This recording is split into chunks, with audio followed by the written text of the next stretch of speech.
સ્વરાજની ચૂંટણી માટે કોંગ્રેસે સમિતિઓની રચના કરી હોવાના સમાચાર આપને જણાવી દઈએ। ભરતસિંહ સોલંકી સ્ટ્રેટેજી કમિટીના મુખ્ય અધ્યક્ષ બન્યા। શક્તિસિંહ ગોહિલ પ્રચાર સમિતિની મહત્વની જવાબદારી સંભાળશે। સિદ્ધાર્થ પટેલ ઇલેક્શન મેનેજમેન્ટ કમિટીના અધ્યક્ષ બન્યા। જગદીશ ઠાકોર પ્રોગ્રામ ઇમ્પ્લિમેન્ટેશન કમિટીના અધ્યક્ષ તરીકે નિયુક્તિ પામ્યા છે। શૈલેષ પરમાર મેનિફેસ્ટો કમિટીના નવા અધ્યક્ષ તરીકે નિયુક્ત થયા છે। ડોક્ટર અમી યાજ્ઞિક મીડિયા કમિટીના અધ્યક્ષ બન્યા। કાદિર પીરઝાદા પબ્લિસિટી કમિટીના નવા અધ્યક્ષ તરીકે નિયુક્ત। જિગ્નેશ મેવાણીની ઇલેક્શન કમિટીની વાઇસ ચેરમેન તરીકે નિયુક્તિ।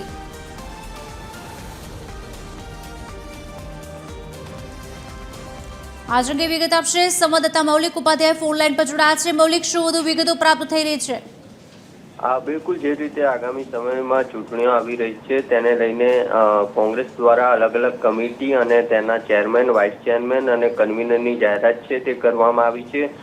કોંગ્રેસે અલગ અલગ લગભગ 7 થી 8 જેટલી કમિટી છે તેની જાહેરાત કરી છે, જેમાં strategy committee, campaign committee, election management committee, programme implementation committee, manifesto committee અને પબ્લિસિટી કમિટી તેમજ મીડિયા કમિટીનો સમાવેશ થાય છે, જેમાં દરેક કમિટીમાં 3 નેતાઓ છે તેને જવાબદારી સોંપવામાં આવી છે। એટલે કે દરેક કમિટીમાં ચેરમેન, વાઇસ ચેરમેન અને કન્વીનર એમ 3 અલગ અલગ નેતાઓને જવાબદારી સોંપવામાં આવી છે, જેમાં આ સ્ટેટ કમિટીમાં ચેરમેન તરીકે ભરતસિંહ સોલંકી, સાથે કેમ્પેન કમિટીમાં ચેરમેન તરીકે શક્તિસિંહ ગોહિલ, ઇલેક્શન કમિટીમાં સિદ્ધાર્થ પટેલ ચેરમેન તરીકે, ઉપરાંત પ્રોગ્રામ ઇમ્પ્લિમેન્ટેશન કમિટીમાં જગદીશ ઠાકોર છે તેમને ચેરમેન તરીકેની જવાબદારી છે તે અપાઈ છે। એટલે કોંગ્રેસનો પ્રયાસ છે કે આગામી જે સ્થાનિક સ્વરાજની ચૂંટણી આવી રહી છે ત્યારે અલગ અલગ કમિટીની જાહેરાત કરીને તેમાં